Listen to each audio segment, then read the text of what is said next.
Bueno, me presento antes que nada. Soy Francisco Darmendray, periodista titulado de la Universidad de Concepción y socio del Instituto de Investigación Histórica José Miguel Carrera. Para mí es un agrado volver a efectuar una ponencia al amparo del instituto. La vez pasada expuse sobre la contribución de la familia Carrera a la independencia de Chile y para mí ahora va a ser un honor poder exponer sobre la contribución que efectuó Ignacio Carrera Pinto y recordar un hecho significativo para nuestra historia como es el combate de la Concepción del 9 de julio de 1882. La idea es que esta conferencia sea, voy a mostrar imágenes de la vida de Ignacio Carrera Pinto, así como también del combate, pero antes que nada deseo efectuar con el permiso de ustedes un contexto histórico en el cual se desarrolla este hecho, del cual seguramente se habla mucho, pero poco, hay muy poca difusión al respecto. Sigue existiendo mucho desconocimiento sobre esta fecha.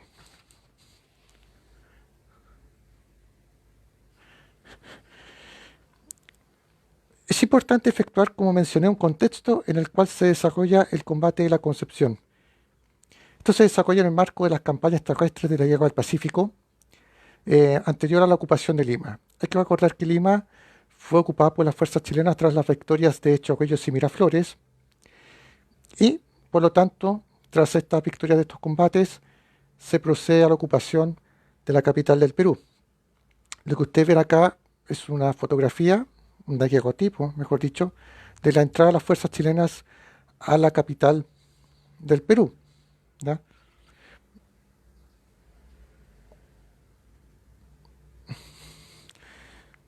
Esta siguiente fotografía ilustra la bandera chilena ondeando en el Palacio de Gobierno del Perú, como mencioné anteriormente, en el marco de las operaciones militares, en el marco, mejor dicho, de la ocupación militar chilena en este contexto de la Guerra del Pacífico. Hay que recordar que anteriormente se había desarrollado la campaña marítima, era necesario el control del Pacífico para posteriormente la dominación de la capital del Perú.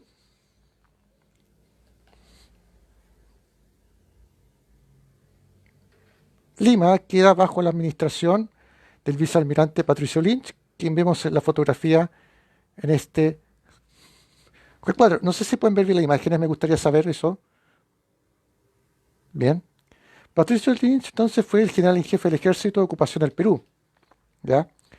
Con el tiempo se le conoció como el último virrey, ¿ya?, de Lima, producto de la eficiente administración que efectuó la ciudad, la capital, en el marco de la ocupación. Incluso les cuento que algunos amigos del Perú que tengo han reconocido la eficiente administración que efectuó Patricio Lynch de Lima. ¿Ya? Eso es importante, lo que hay que reconocer. Pues bien, Chile, el ejército de Chile ya tenía el control de Lima, pero es necesario asegurar el control también de buena parte del país, porque si bien se había controlado la capital, habían fuerzas rebeldes que sabían, obviamente no aceptaban las fuerzas chilenas y se refugiaron en la sierra. Uno de los caudillos que estaba al mando de estas fuerzas rebeldes era Andrés Avelino Cáceres, que viene aquí, caudillo militar político peruano, quien se ganó el apodo como el Brujo de los Andes, por su inteligencia y por la forma en que llevaba a cabo estas verdaderas fuerzas rebeldes que se refugiaron, insisto, en la sierra.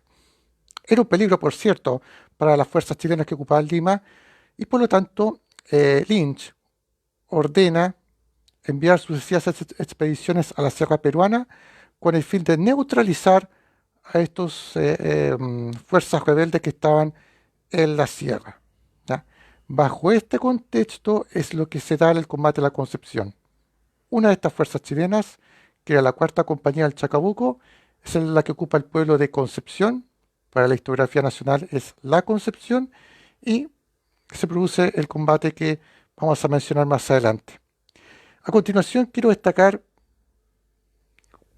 perdón, me salté. Lo que ustedes ven acá es un mapa que ilustra algunas destacadas campañas de la guerra del Pacífico en el marco de la campaña de la Sierra. ¿Ya? Siendo una campaña muy dura, porque lo peor que le puede pasar a un ejército regular como el ejército de Chile en este caso, era enfrentarse a una suerte de guerra de guerrillas con las fuerzas peruanas.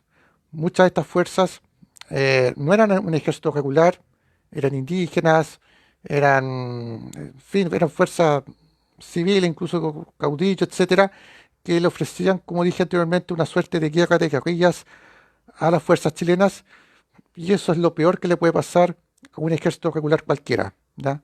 Por eso esta campaña fue muy dura.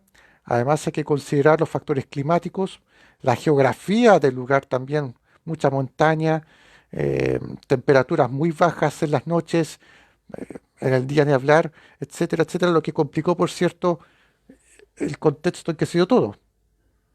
Ahora deseo hablar con ustedes, voy a hacer un poco más corto todo esto, producto del atraso que tuve, sobre Ignacio Carrera Pinto. Nosotros conocemos a Ignacio Carrera Pinto por el billete de 1.000 pesos, la mayoría del país, ¿no es cierto? Eh, la mayoría conoce a él del billete, pero poco se sabe sobre su vida, ¿no es cierto?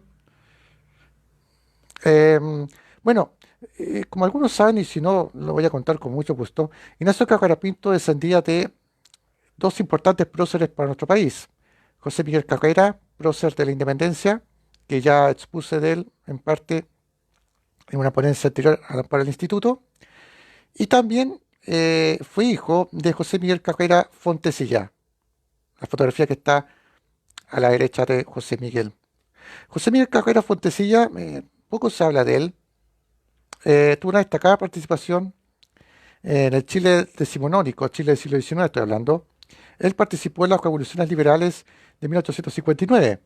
Él incluso se enroló en la Sociedad de la Igualdad, tuvo una activa participación política y, producto de la derrota de las fuerzas liberales en la Revolución de 1859, tiene que irse al exilio al Perú y fallece en 1860. José Miguel Carrera Fontecilla fue el padre de Ignacio Carrera Pinto, del cual voy a entrar más en detalle ahora. Detalle, insisto, breve porque es imposible abordar toda su vida en una sola conferencia. Ignacio Carrera Pinto nació el 5 de febrero de 1848. Curioso, el mismo año que nació Arturo Prat Chacón, ¿da? Un dato no menor, cosa de la historia. Como mencioné, fue hijo de José Miguel Carrera Fontecilla y de doña Emilia Pinto Benavente. El tronco de Ignacio Carrera Pinto, como dije, fue descendiente de José Miguel Carrera y del general Francisco Antonio Pinto, quien fue presidente de Chile en su momento. La infancia de Ignacio no fue fácil, porque como mencioné anteriormente, su padre, José Miguel Carrera Fontecilla, estuvo involucrado en las actividades políticas del Chile de 1850 principalmente, ¿ya? En las revoluciones liberales. Prácticamente no tuvo mayor interacción con él, y cuando Ignacio Carrera Pinto tenía 12 años, supo la noticia de su padre, de la muerte de su padre, quiero decir, en el Perú. Em, Ignacio Carrera Pinto, entonces, cuando finaliza sus estudios primarios, se dedica a la agricultura y se traslada a la ciudad de Mendoza, una ciudad que generó sentimientos encontrados, porque fue en esa misma ciudad donde fue fusilado José Miguel Carrera en septiembre de 1821, ya, el 4 de septiembre. Y ahí pasa buena parte de su vida dedicándose, como dije anteriormente, a ser agricultor, ¿ya? La vida de civil. Pero la actividad agrícola en Mendoza no le estaba dando rentabilidad, ¿ya? No le estaba dando la suficiente negocio que él pretendía por diversos factores, factores climáticos. Hay que recordar que los inviernos de entonces eran mucho más crudos que ahora. Cruzar la cordillera era una tarea titánica en ese momento. Y también porque habían problemas con las autoridades de Mendoza y en el país, ¿ya? En términos económicos. Por lo tanto, todos esos factores contribuyeron a que Ignacio Carrera Pinto dejara la actividad agrícola y regresara a Chile por 1870. ¿Ya?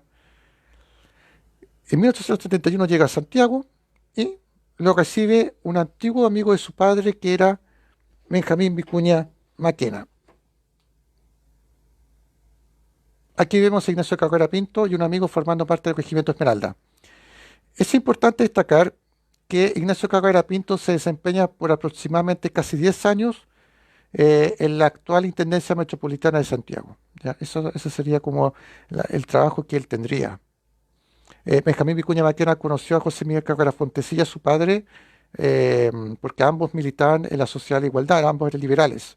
¿Ya? Por lo tanto, eh, gracias a eso pudo él conseguir un trabajo en Santiago y parecía ser que ese era el destino de él. ¿Ya?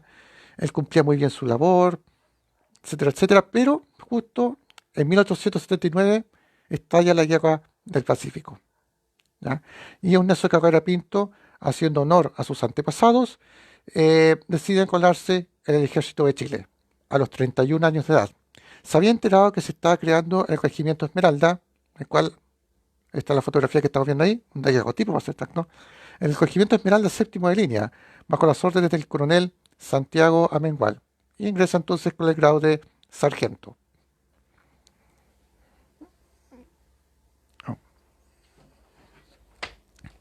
Y ahí empieza entonces su participación en la guerra. Quise traer esta imagen a colación porque yo sé que muchos de ustedes, como dije anteriormente al principio de la presentación, conocen la imagen de Ignacio Cabrera Pinto probablemente por el billete de 1000 pesos. ¿Ya? ¿Ya? De hecho, quise hacer una comparación sobre el antiguo billete de 1000 pesos que tiene la imagen de Ignacio Cabrera Pinto con el actual billete de 1000 pesos. ¿Ya? ¿Por qué? Porque Ignacio Cabrera Pinto, a la edad que tenía cuando se inmoló en la Concepción, sufría de alopecia, ¿ya? O sea, tenía calvicie, por decirlo. Bueno, no tenía pelo, ¿ya? La imagen que ustedes ven abajo es del actual billete de 1000 pesos y se ve en eso Cabrera Pinto supuestamente con pelo. Pero la verdad de las cosas es que él no lo tenía así, ¿ya? La imagen que vemos de Ignacio Cabrera Pinto abajo, que ven aquí, es de cuando tenía aproximadamente 21 años, ¿ya? Cuando estaba ejerciendo como agricultor. De hecho, permiso, aquí vemos a Ignacio Cabrera Pinto en 1869. Esta es la imagen que está impresa en el billete de 1000 pesos actual. ¿Ya? Y aquí vemos a Ignacio Cabrera Pinto en su madurez y el actual billete de 1000 pesos. ¿Nota la diferencia?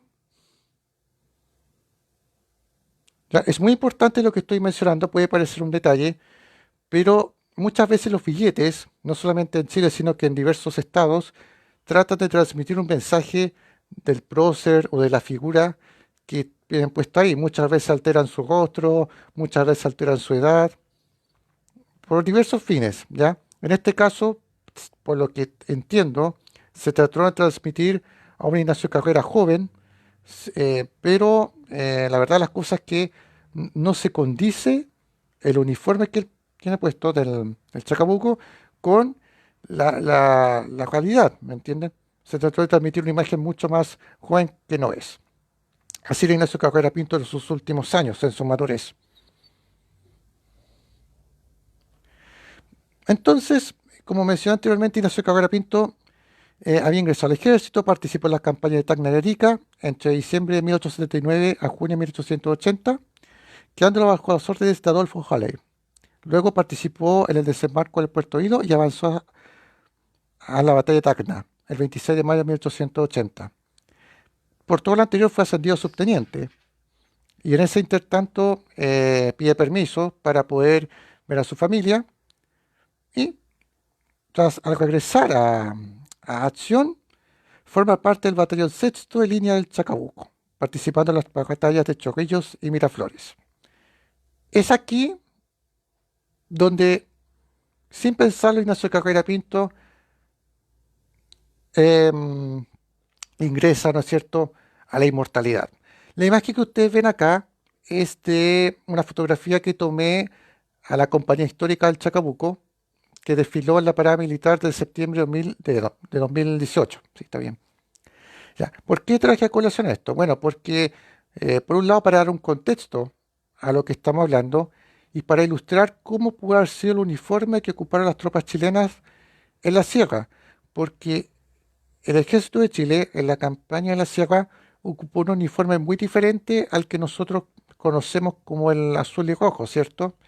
El azul que ocupó el ejército de Chile en la sierra y también los que se inmolaron en la Concepción era muy parecido a este, pero no tanto, ¿ya? El azul que ocuparon era mucho más grisáceo, ¿no es cierto? No sé si ustedes pueden ver ahí bien, ¿ya? Es un uniforme parecido al que ocupó el ejército de Chile. El kepis, por ejemplo, no era rojo, era un poco más morado, algo así, como ven ahí. Y esto es lo que estoy mostrando ahora, era el estándar, el uniforme estándar con el equipamiento estándar que tenía el ejército de Chile en la guerra. En la sierra sin duda que había algunos cambios, tenían que estar mucho más abrigados por las bajas temperaturas y como ya mencioné anteriormente, el color del uniforme era distinto al que, al que muchas veces vemos en las películas o documentales. Ya el que ven aquí, por ejemplo, el azul y rojo, ese no era el uniforme que se utilizaba y que no utilizó de hecho los hombres de la Concepción del lugar. Por tiempo me voy a adelantar un poco a la acción. Como dije anteriormente, Patricio Lynch envió diversas expediciones a la sierra con el fin de controlar a todos los montoneros que estaban manteniendo la resistencia. Una de estas fuerzas era la cuarta compañía del batallón Chacabuco, al mando del teniente Ignacio Carrera Pinto. ¿Ya? Sus órdenes eran penetrar en la sierra y establecerse en el pueblo de Concepción. Ese es el nombre real del pueblo, Concepción.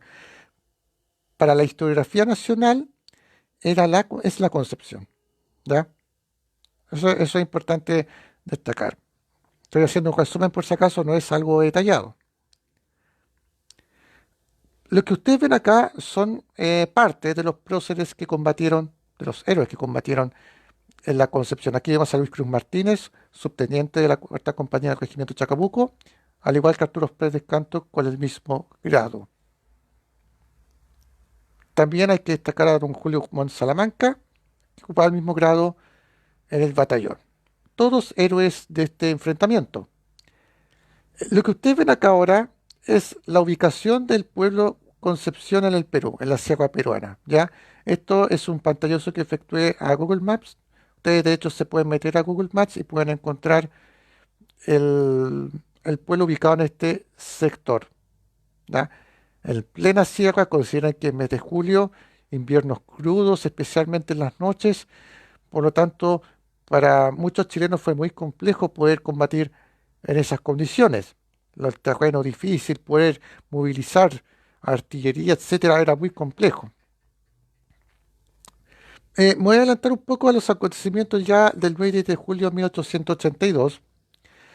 El 9 de julio, los habitantes de Concepción o La Concepción para la historia nacional iniciaron la tradicional peregrinación rumbo a un santuario que estaba localizado a unos pocos kilómetros del pueblo.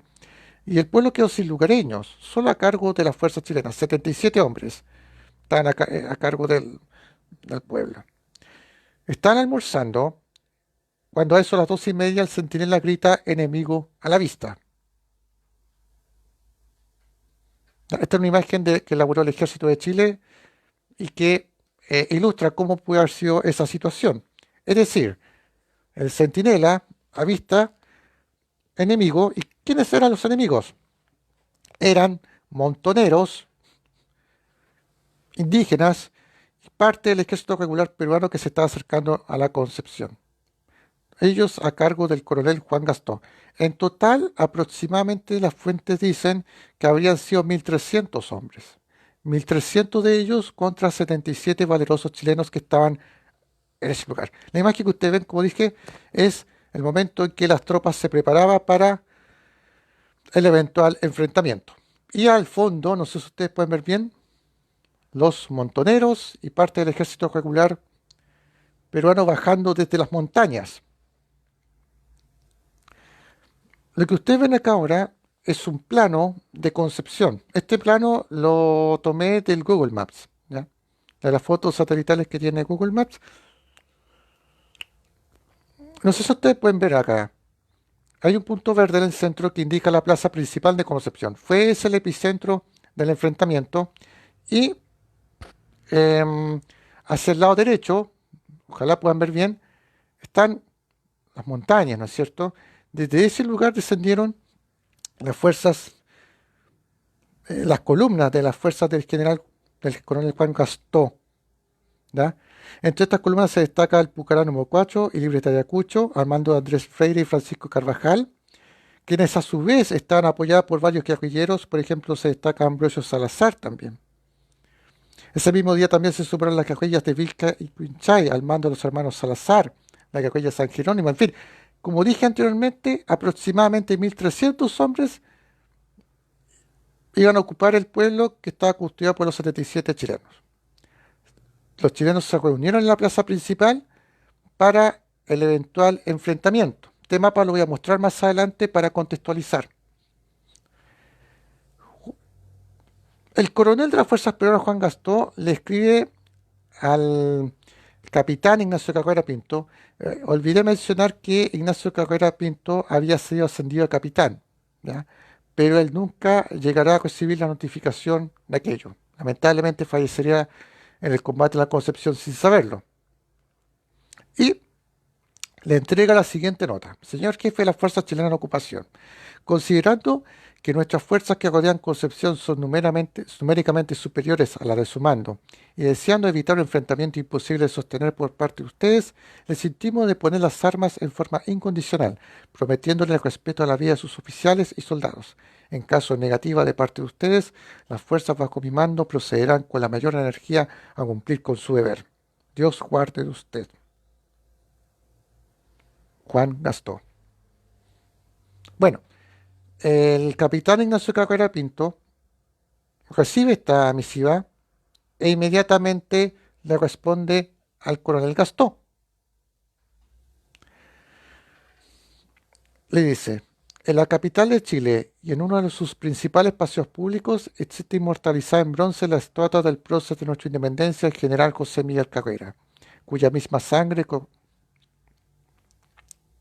que por mis venas, por cuya razón comprenderá usted que ni como chileno ni como descendiente de aquel deben intimidarme ni el número de sus tropas ni la amenaza de rigor. Dios guarde usted.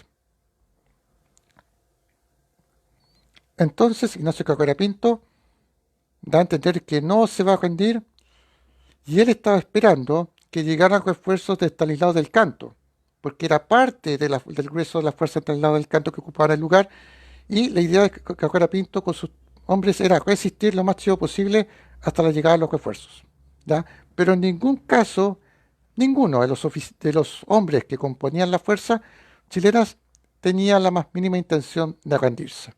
Entrega la carta al coronel Gastó, entonces se inicia el teatro de operaciones. Vuelvo a mostrar de manera más ampliada el mapa que le estaba contando. Aquí ustedes pueden ver la plaza principal ampliada, que fue, por decirlo de alguna manera, la primera instancia de combate. Las fuerzas chilenas ocuparon cada una de las manzanas, los costados, de las esquinas, quiero decir, de la plaza, para de alguna manera evitar que las fuerzas peruanas llegaran al lugar. Carrera Pinto no quiso iniciar un ataque hacia las montañas para no dar ventaja al enemigo, sino que más bien su idea era atrincherarse en la plaza, pero debido al gran número de fuerzas peruanas que estaban atacando, tuvo que replegarse hacia el templo, ¿ya? Que al final de cuentas sería como la segunda casa para todos los hombres chilenos que estaban ahí, ¿ya? Y que sería también el lugar de muerte para ellos en medio del combate. No sé si ustedes pueden ver bien el mapa, traté de hacerlo lo mejor posible para tratar de seguir los acontecimientos. Lo que estoy narrando se dio en la tarde-noche del 9 de julio, 77 chilenos contra 1.300 peruanos, ¿ya?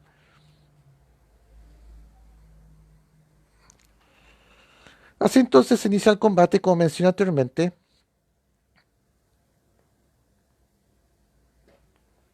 en la plaza en primera instancia, pero a ver la gran cantidad de peruanos que lo estaban atacando, decidieron entonces refugiarse en el templo. Esta imagen es la litografía de Luis Fernando Rojas, un destacado ilustrador nacional, que muestra cómo pudo haber sido el combate. Para la noche del 9 de julio ya había un número importante de bajas chilenas e intentaron varias veces incendiar el templo de la Concepción. Ujú.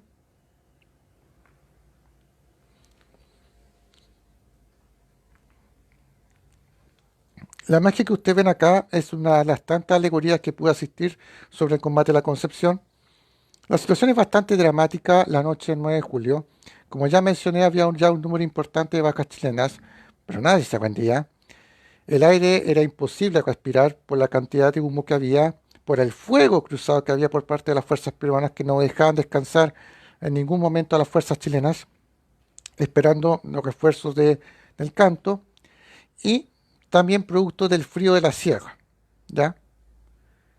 El capitán Ignacio Carrera Pinto intenta en esta noche de 9 de julio y madrugada al 10 romper las líneas enemigas con tal de salir del lugar. Pero fracasa en este intento y es herido en el brazo. ¿Ya? Oh. Ya, lo que ustedes ven acá es un óleo que está expuesto en la parroquia Nuestra Señora del Carmen de Concepción y que ilustra parte de lo que se está mencionando. Aquí vemos al capitán Ignacio Carrera Pinto, que está herido, y en esta carga, que él efectúa desde el templo hacia la plaza para contraatacar a las fuerzas peruanas, cae por un disparo en el corazón, ¿ya? En la madrugada del 10 de julio de 1882 en la Concepción. Su lugar lo toma el subteniente Julio Montt, ¿ya? Para proseguir la lucha. Se da situaciones bastante dramáticas, hay muchas bajas.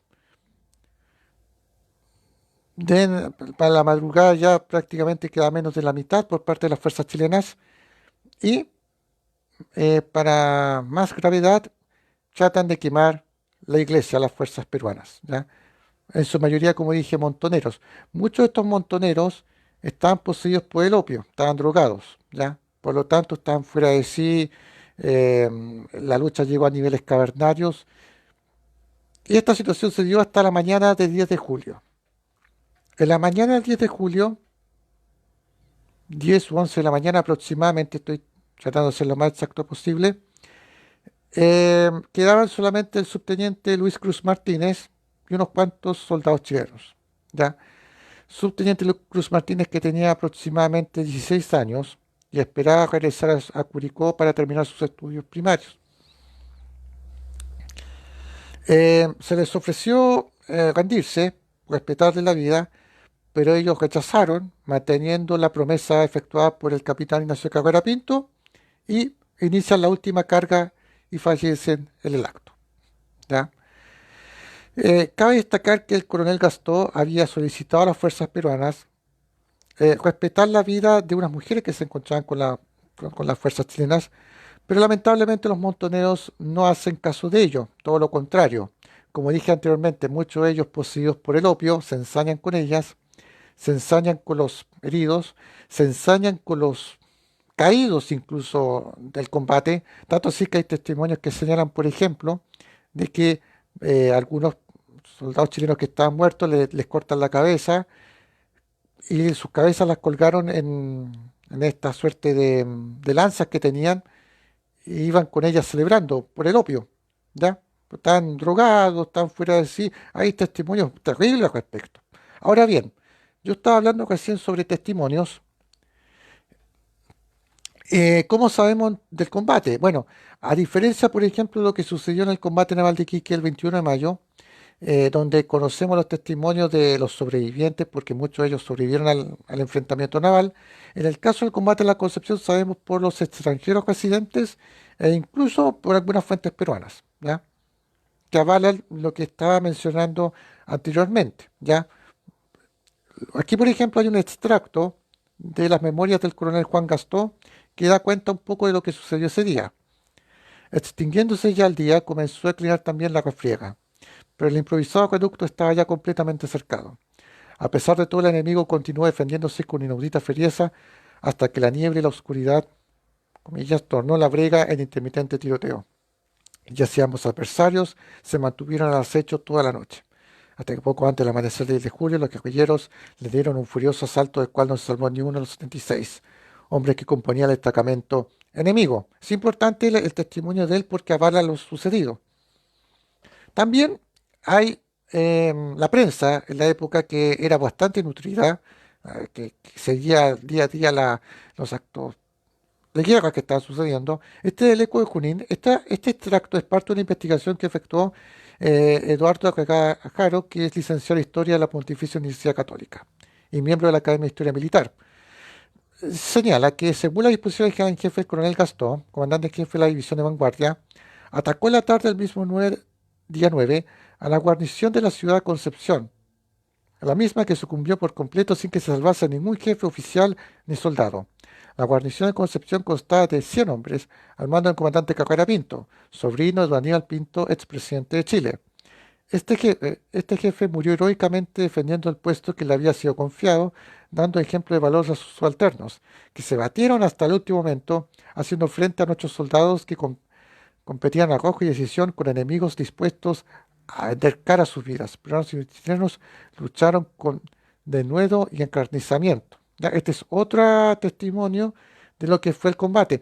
Yo no quise traer a colación para esta conferencia testimonios nacionales, quise por la novedad y para de alguna manera dar cuenta del hecho en un mayor contexto, fuentes peruanas, ¿ya? Fuentes del lado contrario para demostrar lo que estaba exponiendo.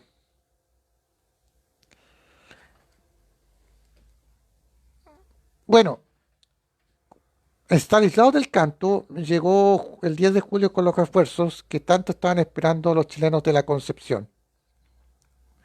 Desgraciadamente bastante tarde. Las fuerzas chilenas que llegaron fusilan a los montoneros que habían quedado rezagados y en un homenaje póstumo toma los corazones de los de Ignacio Cacuera Pinto, Julio Montt Salamanca, Arturo Pérez Canto y Luis Cruz Martínez y los meten en unos recipientes de alcohol para llevarlos a la capital, a Santiago de Chile. Y actualmente los corazones de los héroes de la Concepción se conservan en una cripta de mármol que se encuentra en la Catedral Metropolitana. Para los que son de Santiago, cuando ya pase la cuarentena, cuando pase la pandemia, mejor dicho, pueden pasar por el templo y poder contemplar en esta cripta de mármol los corazones de los héroes de la Concepción, ¿ya? Que se puede ver en la Catedral Metropolitana, en uno de los accesos. Se han hecho muchas alegorías de los héroes de la Concepción. De alguna manera, el ejemplo que dieron en este combate de no rendirse frente a la adversidad puede ser incluso muy parecido a lo que sucedió en Iquique, ya con la gesta de Prat. Esta litografía de Luis Fernando Rojas es un homenaje que le efectúa a Ignacio Caguara Pinto, Arturo Pérez Canto, Luis Cruz Martínez y Julio Montt Salamanca. ¿Ya? Esta es la revista Lira chilena de 1904. A principios del siglo XX se efectuaron muchas alegorías a los héroes de la Concepción, ¿ah? Resaltando el valor que tenían. Hay que recordar además que muchos de ellos, casi el 80%, el promedio de edad era 16 años, ¿ya? Eran muy jóvenes. Por lo tanto, el sacrificio que efectuaron en la Sierra Peruana es algo que se debe destacar hasta hoy. Lo que ustedes ven acá es un diorama que se encuentra en el regimiento Chacabuco, que lo efectuó la Universidad de Concepción en 1982 con motivo del centenario del combate de la Concepción, ¿ya? Muy pocos saben de esto. Yo he tenido el privilegio de estar en el regimiento y poder ver in situ este diorama que se efectuó en homenaje a- al centenario del combate de la Concepción del 9 de julio. ¿Ya? Se trató de representar lo más fiel posible el enfrentamiento histórico que le estoy contando. En Concepción también se encuentra la ciudad de Concepción, la ciudad que resido, la parroquia Nuestra Señora del Carmen del Ejército. Este templo es una réplica del templo que se encontraba en la Concepción al momento de producirse el enfrentamiento del 9 y 10 de julio, ¿ya? Es prácticamente igual la fachada. Esta iglesia data del año 1998 aproximadamente, ese año se inauguró. Y este es su interior. En el interior del templo se pueden encontrar algunos óleos del combate de la Concepción, una que otra reliquia, ¿ya? Y otras muestras del combate, ¿ya? Esto especial se lo muestro a mis amigas y amigos que no son de la ciudad y también, por supuesto, de Concepción, porque seguramente tampoco deben conocer este hecho, ¿ya? Voy a mostrar nuevamente la imagen, que esta es la parroquia Nuestra Señora del Carmen.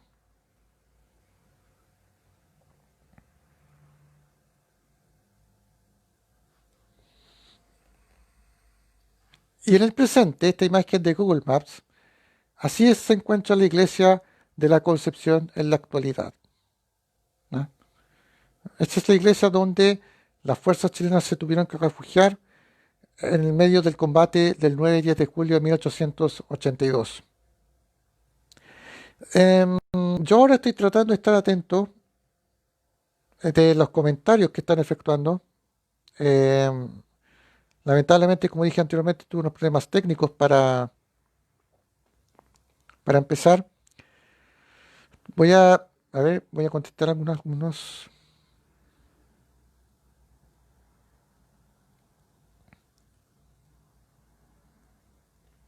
Aquí dice nuestro amigo aquí de San Martín, que claro, lo que pasa es que él dice que la indiada permanentemente se mantenía ebria, por lo que bebían abundante chuflay, un licor bastante alcoholizante, por eso actuaban de una manera incivilizada.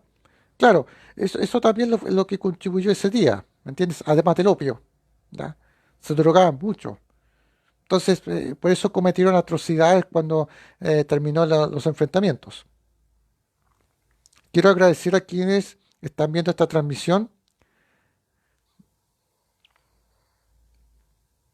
Eh, la verdad de las cosas es que quise traer a colación este tema.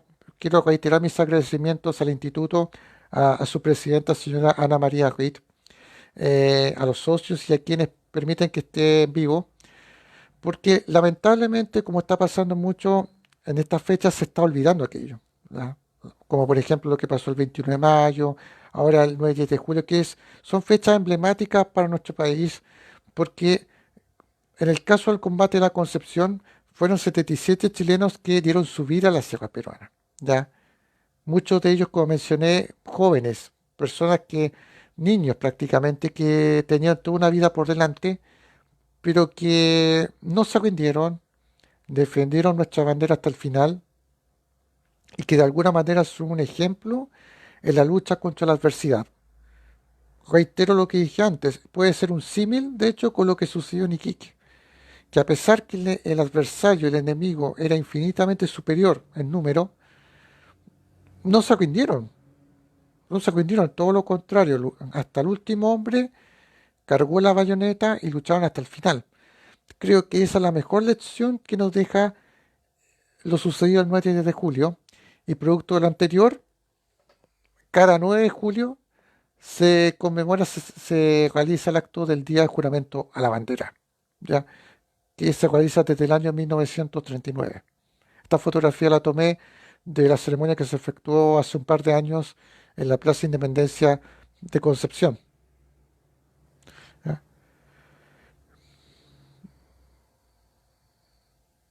Estoy acá, si me estoy morando un poco es porque estoy leyendo los comentarios. Quiero agradecer a quienes están comentando la presentación. A ver.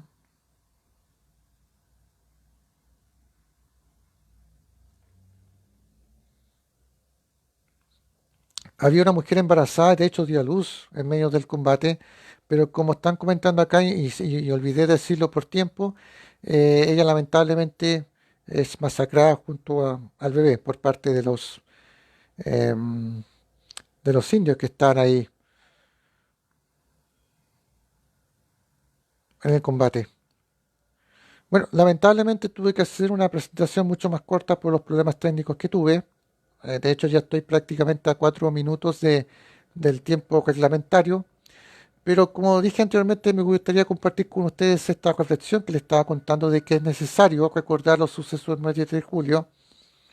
Creo que es bueno desmitificar ciertos hechos que han sucedido en la historia, en el sentido de que siempre se habla que la guerra del Pacífico fue, no hubo, que participó todo el pueblo, pero no hubo gente de la aristocracia, por ejemplo, no hubo gente que, ¿me entienden? Participaron de todos los estratos sociales, ¿ya? Fue una causa país. Entonces, cuando yo lamento que historiadores ninguneen o bajen el perfil a este tipo de fechas, como el 21 de mayo pasado, la toma del Morro de Arica que se conmemoró en junio, o este acontecimiento que viene ahora, que se conmemora ahora, creo que no hace bien. Y no sé si ustedes están de acuerdo conmigo. Creo que claramente es una suerte de afrenta a las chilenas y chilenos que dieron su vida en estos acontecimientos, en estos enfrentamientos, ¿me entiendes? Entonces, de alguna manera, por eso reitero mis agradecimientos al instituto por esta posibilidad de estos breves minutos de poder exponer sobre los sucesos de la Concepción, que, insisto, si bien se habla mucho, pero poco se sabe de él. Poco se sabe tampoco de la figura del capitán Ignacio Cacuera Pinto, que ojalá se hable mucho más. Ojalá en las redes sociales se dé importancia al acto que efectuó él, ¿ya? Emulando de alguna manera lo que efectuaron sus antepasados próceres, José Miguel Carrera, Verdugo, José Miguel Carrera Fontecilla, etcétera. Entonces, por eso considero muy importante recordar esta fecha y agradezco a quienes van comentando.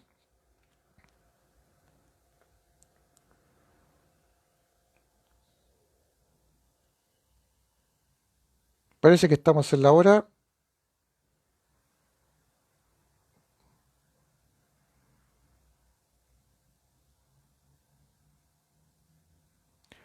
Bueno, la verdad las cosas, estoy atento a preguntas que ustedes tengan. Juan Luis me pregunta, Carrera Pinto no sabía que le habían ascendido capitán. Él no supo. Ignacio Carrera Pinto, al momento del combate de la Concepción, a ver, voy a tratar de ponerme un poco más para que me vean. No sé si pueden ver. No sé si ustedes pueden verme. Ignacio Carrera Pinto, al momento del combate, del 9 de julio, él había sido ascendido a capitán, ¿ya? Pero no llegó a saberlo. De hecho, sus hombres le decían mi teniente, porque tenía todavía la información de que era teniente. No le había llegado la notificación de que había sido ascendido a capitán. Pero oficialmente era capitán del...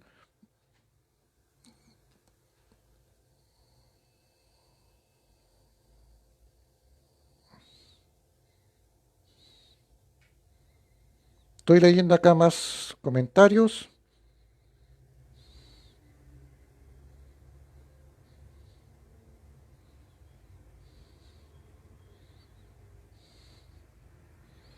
Aquí dice Fabián Cruz López que representó al capitán Ignacio Caguara Pinto. Felicitaciones.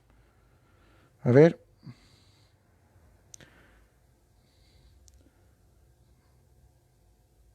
estoy leyendo los comentarios acá, que hay muchos. Quiero agradecer a quienes están viendo. Reitero, no fue mi intención contar toda la historia porque eso es imposible. Solamente era dar cuenta. Gracias, si te vemos. Ya. Quiero hacer una aclaración. Alguien me está preguntando por el tema de los uniformes. A ver. Ya, el uniforme que están usando ahí en la ceremonia del Día de la Bandera es el clásico uniforme del Ejército de Chile que todos hemos visto, ¿cierto? Pero como mencioné en una presentación anterior,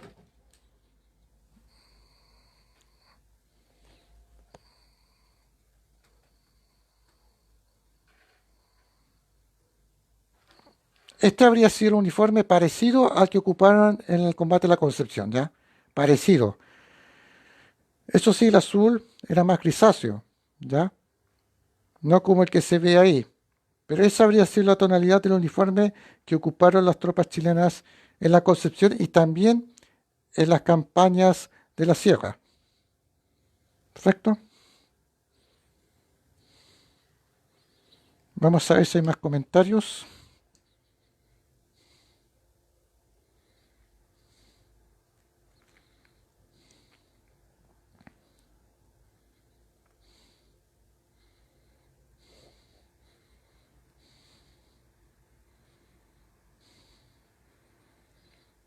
Alguien acá me preguntó.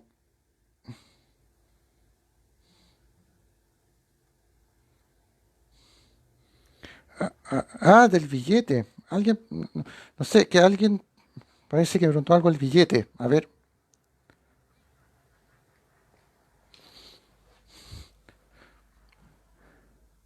ya, nuevamente quiero mostrar el tema del billete, porque esta es la imagen más conocida de Ignacio Carrera Pinto, ¿cierto? Este es el desaparecido billete de 1000 pesos que está arriba, y se lo muestra a él. Incluso, aparentemente, la edad que le pueden dar es mucho mayor, ¿ya? Mucho mayor. No, no parece que tuviera 34 años aproximadamente, que fue la edad en que se inmoló en la Concepción. En el caso del billete de abajo, lo hace representar como que tuviera 21 años. De hecho, esa es la edad prácticamente la que él tenía en esta imagen, pero lo visten con el uniforme del ejército, ¿ya? Y como dije anteriormente, la idea es seguramente mostrar una imagen joven de Ignacio Carrera Pinto, circunstancia de que no fue tan así el momento del combate. De hecho, él, como ya lo dije, este Ignacio Carrera Pinto en 1869, para ese momento él estaba trabajando como agricultor y al año siguiente regresa a Chile para trabajar posteriormente en la Intendencia de Santiago, al lado de Benjamín Vicuña Maquena, que era amigo de su padre. Aquí vemos a Ignacio Carrera Pinto ya en el ejército, haciendo un contraste con la imagen de Ignacio Carrera Pinto en el billete de 1000 pesos, para que ustedes vean que los billetes, aparentemente que no comunican nada, sí tienen una comunicación con nosotros. Alejandra Ruiz dice, sí, en la estación de Metro Los Héroes hay un... muestra justamente cómo habría sido los uniformes de ellos.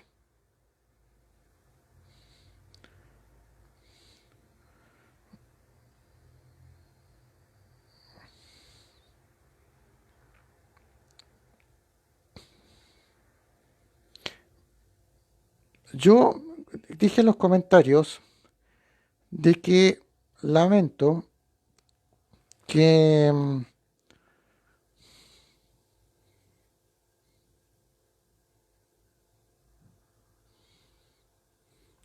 no, no, pensé que están...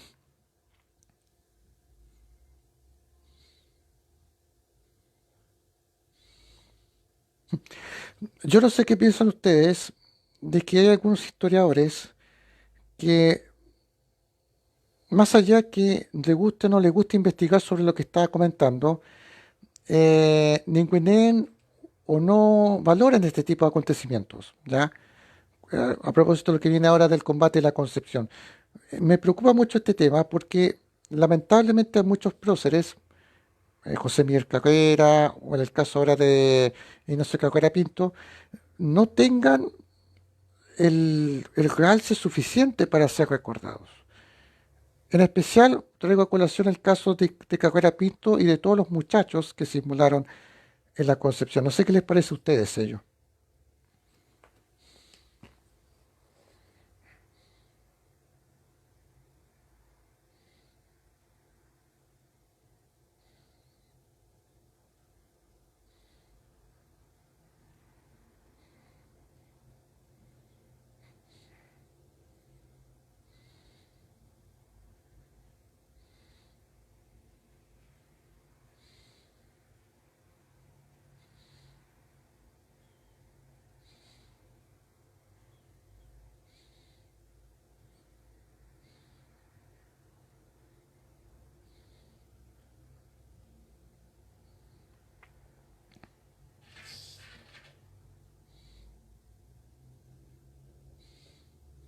Hay muchos comentarios, estoy tratando de leer los que puedo,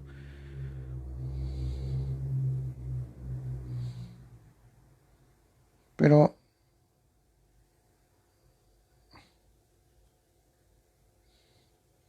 Ah, ya, perdón, es que estoy leyendo los comentarios, hay muchos. Agradezco a quienes se van sumando.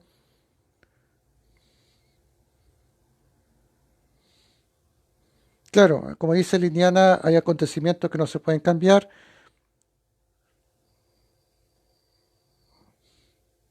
Lo que pasa es que no se trata, a mi juicio, de, de ensalzar un tema que no es solamente militar. Ya, es complejo para mí explicar esto, pero lo que estoy tratando de hacer, y por eso reitero mis agradecimientos al instituto y a quienes van comentando, es dar cuenta de que ellos dieron su vida por nosotros. ¿Ya? Ellos dieron su vida lejos de nuestro país, dejando muchas familias desamparadas, porque muchos soldados de la Guerra del Pacífico quedaron mal, desamparados. Entonces, que no los recordemos, ¿ya? Que no tengamos siquiera el tiempo o los medios para recordar lo que hicieron, por ejemplo, el 9 y 10 de julio, me parece que claramente estamos mal. Entonces, por eso mismo, el motivo de esta conferencia. Miguel Saavedra, muchas gracias por tu presentación. Muchas gracias.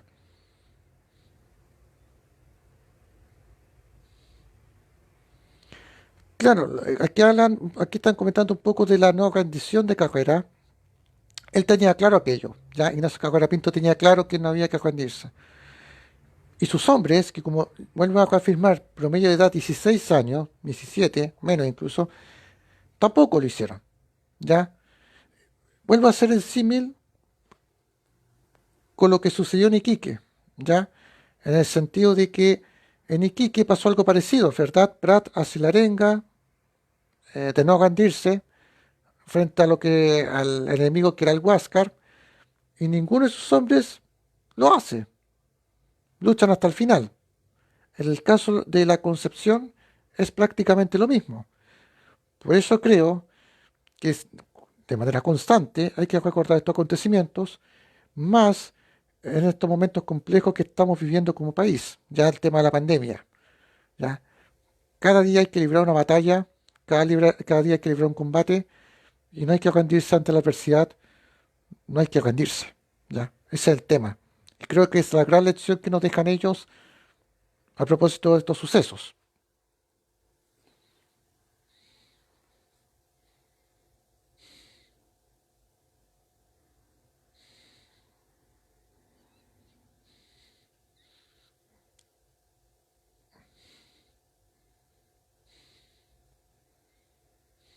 Bueno, como ya les conté en su momento, para quienes son de Santiago, pueden visitar cuando ya pase el tema un poco de la pandemia, espero pronto, pueden visitar la Catedral Metropolitana donde se encuentran los corazones de los héroes de la Concepción, de Ignacio Carrera Pinto, Julio Montt, Arturo Pérez Canto y Luis Cruz Martínez, que se encuentran ahí en la cripta de mármol. Acá en Concepción, el regimiento Chacabuco tiene el templo que les contaba, la parroquia Nuestra Señora del Carmen, que es una réplica de lo que les conté antes de la iglesia. Hay diversas investigaciones también sobre el tema. Hay un investigador que ha hecho un buen trabajo sobre la guerra al Pacífico que se llama Mauricio Pelayo. No sé si me está viendo, le mando un saludo. Él ha efectuado también interesante investigación y difusión sobre los héroes de la Concepción. ¿Ya? Em,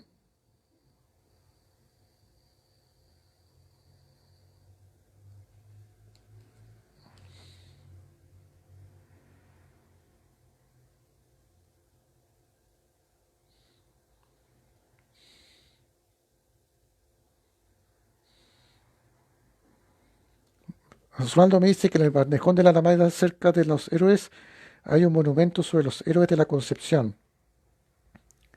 Sí, no, gracias por tu comentario.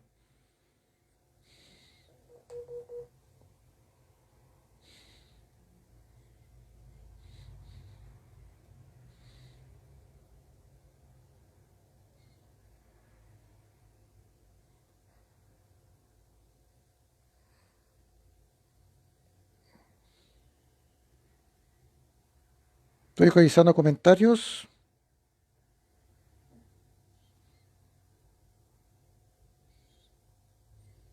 Miguel Saavedra me concuerda con lo que está diciendo los héroes, que no es un tema militar, sino que son héroes de carne y hueso que nos representan.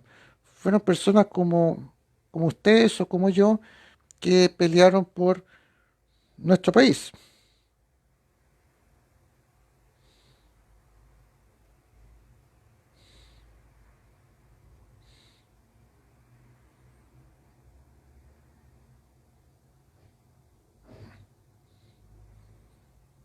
Voy a revisar más.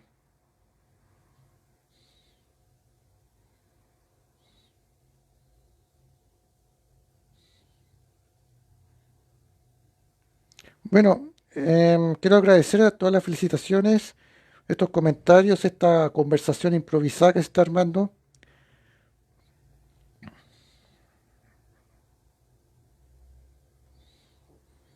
Bueno, años después, en 1883, finaliza la Guerra del Pacífico y con ello también las operaciones militares.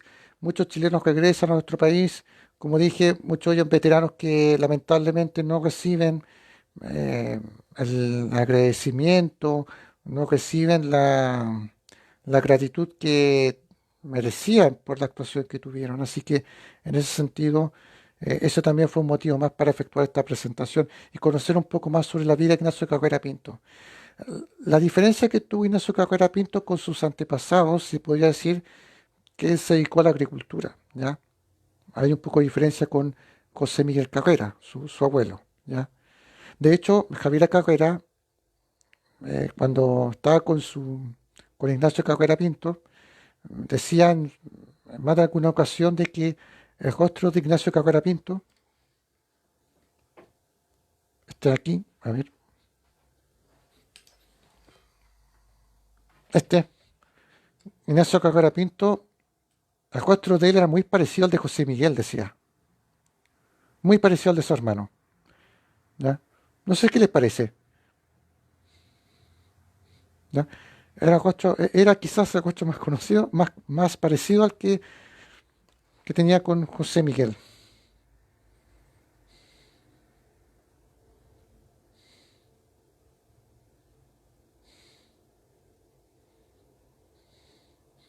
Sí, muchos descendientes, empezando por doña Ana, a quien le mando un saludo y que le agradezco también que me haya permitido poder contar un poco sobre este acontecimiento y también sobre Ignacio Carrera Pinto.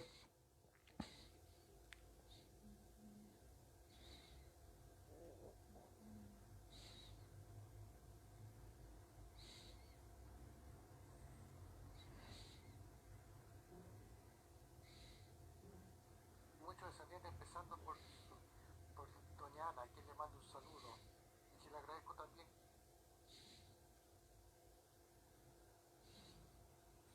Pues bien, creo que ya estamos en la hora, así que son las 8:15.